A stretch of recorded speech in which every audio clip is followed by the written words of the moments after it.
Salut à tous, soyez les bienvenus dans un nouveau numéro de l'ABCDR des animaux.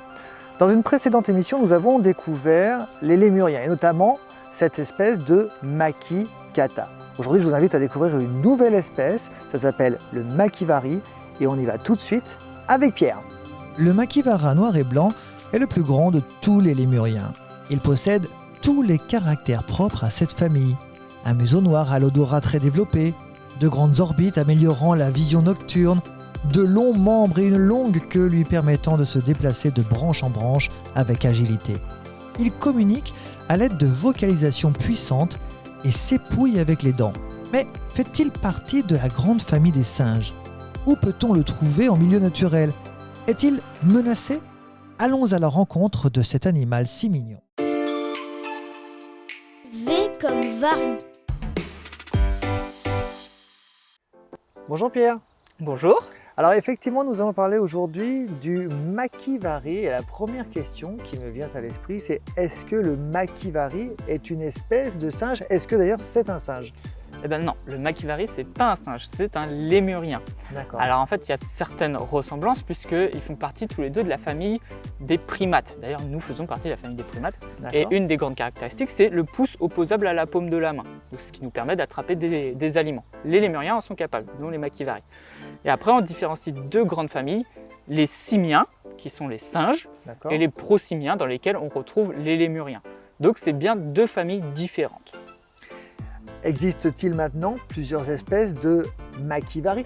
Maki, déjà, quand on parle de Maki, on pense à Makikata, on pense dans la famille des lémuriens. On a eu l'occasion de découvrir les Makikata il y a quelques semaines maintenant. Alors, quelle est la différence? D'abord, y a-t-il plusieurs espèces de Makivari et quelle serait la différence entre un Makivari, par exemple, et un Makikata? Alors, il existe deux espèces de Makivari. Il y a les Makivari noirs et blancs et les Makivari roux.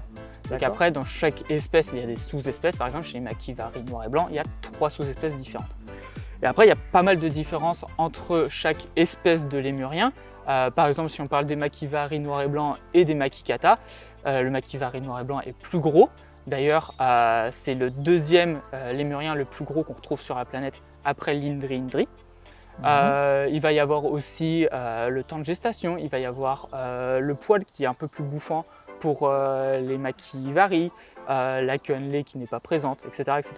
Pareil que entre singes et lémuriens, il y a énormément de différences au niveau du visuel, de la face. Par exemple, un singe n'a pas de nez, c'est ça? Alors, un singe, il a un nez, alors qu'un lémurien, il a un museau avec une truffe, exactement comme un chien et un chat. Pareil, les lémuriens, ils ont souvent les oreilles sur le sommet de la tête et triangulaires. Nous, les singes, plutôt ronds et sur le côté. Et après, en termes de face, il y a beaucoup plus de poils chez les lémuriens, alors que chez les singes, on a plutôt une espèce de disque facial dépourvu de poils. Pierre, tu connais le principe de cette émission. On va laisser un enfant te poser une question et de ton côté, tu vas tenter. Non, que dis-je? Tu vas réussir à y répondre. Dans quel pays peut-on le retrouver? Les lémuriens, de manière générale, mais particulièrement le Makivari noir et blanc, on le retrouve à Madagascar. C'est ce qu'on appelle un animal endémique de Madagascar. Pour le Makivari noir et blanc, c'est plutôt au... D'où le I like to move it du film Madagascar. Exactement, voilà. Ils ne nous mentent pas, ils viennent bien de Madagascar. Les Makivari noir et blanc, eux, ils sont plutôt au nord-est de l'île, mais c'est quand même une répartition assez étendue. Par contre, ce sont les lémuriens les plus arboricoles qu'on va retrouver. Donc ils vont passer quasiment toute la journée en hauteur, et ça peut être très très haut, ça peut être à 15-20 mètres de hauteur, c'est pas un problème. Il y a certains autres lémuriens qu'on va retrouver par contre à Mayotte. Par exemple, le lémur de Mayotte qu'on va retrouver à Mayotte. Mais c'est uniquement ces deux îles où on va les retrouver à l'état naturel. Est-ce qu'on peut et comment peut-on différencier le mâle de la femelle? Donc il n'y a pas de dimorphisme sexuel, c'est-à-dire qu'on n'a pas de grosses différences, un crâne plus gros ou un énorme changement de taille. Et par contre, il y a ce qu'on appelle les organes sexuels externes. Donc tout simplement, on voit que les mâles, ils ont des zizi et pas les femelles. De quoi se nourrit-il? Le Makivari noir et blanc, il se nourrit de beaucoup de choses, mais il est en grande majorité frugivore. C'est 75% de son régime alimentaire, c'est des fruits. Après, il va être capable aussi de manger des petites graines, des petites plantes, du nectar, pourquoi pas. Et il va aussi aller manger quelques insectes, ça lui arrive, il est aussi insectivore. D'ailleurs, son régime alimentaire, il est très pratique pour disperser toutes les graines qu'il va manger et qu'il va pouvoir rejeter dans ses excréments pour avoir de nouveaux arbres, et aussi pour la pollinisation, puisque en allant manger le nectar, sur ses moustaches, il va y avoir le pollen qui va s'y mettre, et puis en allant manger du nectar dans une autre fleur, il va redéposer le pollen. Comme les abeilles. Comme les abeilles, c'est le même principe. Comment vit-il? Est-ce qu'il vit seul? Est-ce qu'il vit en groupe? Quelle est la structure sociale du makivari? Donc le makivari, il va vivre en tout petit groupe, donc ça va être d'environ 5 individus. Tout simplement, c'est les parents et une progéniture, donc une portée. Donc ça va être ce petit groupe familial qui va se déplacer pour aller chercher la nourriture. Et au moment où il y a beaucoup de nourriture, en abondance de nourriture, on peut retrouver des groupes de makivari un peu plus importants, de 15 à 20 individus, mais qui vont se séparer dès qu'il va y avoir pénurie de nourriture. Et après, dans ce groupe-là, souvent, ce sera les femelles qui vont dominer, tout simplement.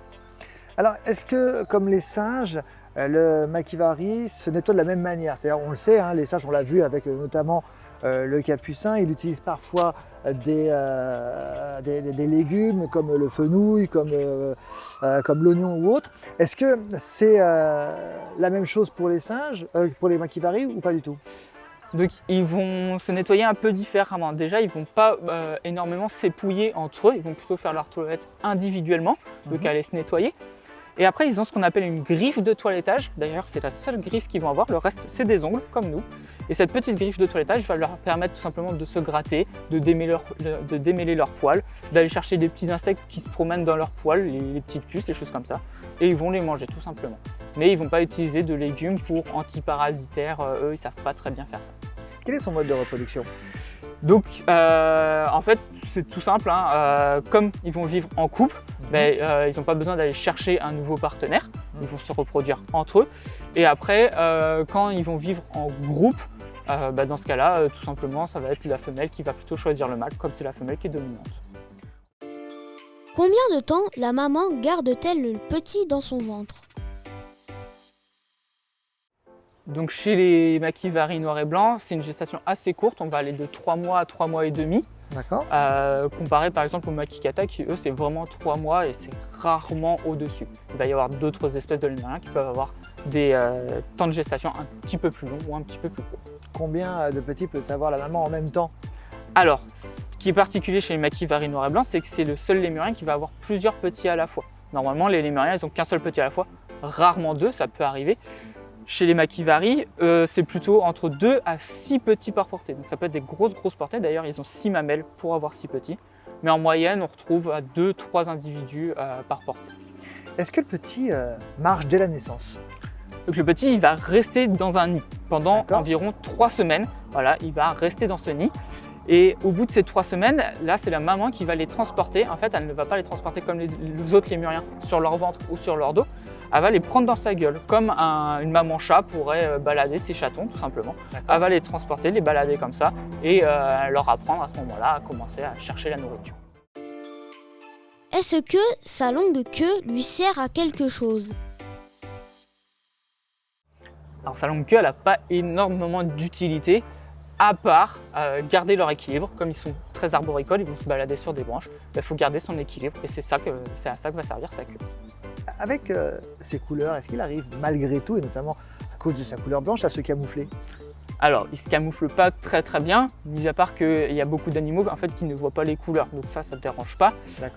Mais de toute façon, il n'en a pas vraiment besoin puisqu'il va vivre vraiment très haut dans les branches. Donc en fait, il n'y a pas besoin de camouflage, il n'y a pas réellement de grands prédateurs qui vont aller l'embêter en montant tout en haut. Quelle est la durée de vie moyenne d'un makivari? Donc sa durée de vie, c'est entre 15 à 20 ans. On va dire 15 ans en milieu naturel, 20 ans en captivité à peu près. Tu parlais de ces prédateurs, quels sont-ils? Donc ils ont 2 prédateurs. À part l'homme? Alors, à part l'homme, il n'y en a qu'un seul. Il y a ce qu'on appelle le fossa. Le fossa, c'est un animal de la famille des mustélidés. Mustélidés, c'est par exemple les furets. Voilà, les furets, c'est un mustélidé. Et donc le fossa, c'est un mustélidé, mais qui est assez grand, il fait plus d'1 mètre de long, et il a une énorme capacité à grimper dans les arbres et raffole des lémuriens. Dernière question, certainement l'une des plus importantes. est-ce que le maquivari est aujourd'hui menacé? Alors le maquivari, effectivement, il est menacé, il est ce qu'on appelle en danger critique d'extinction. Donc vraiment, il y a très peu de population en milieu naturel. Donc voilà, dû à la chasse, dû à la déforestation et un petit peu dû aussi au fossa qui est présent. Merci beaucoup Pierre pour toutes Merci. ces informations.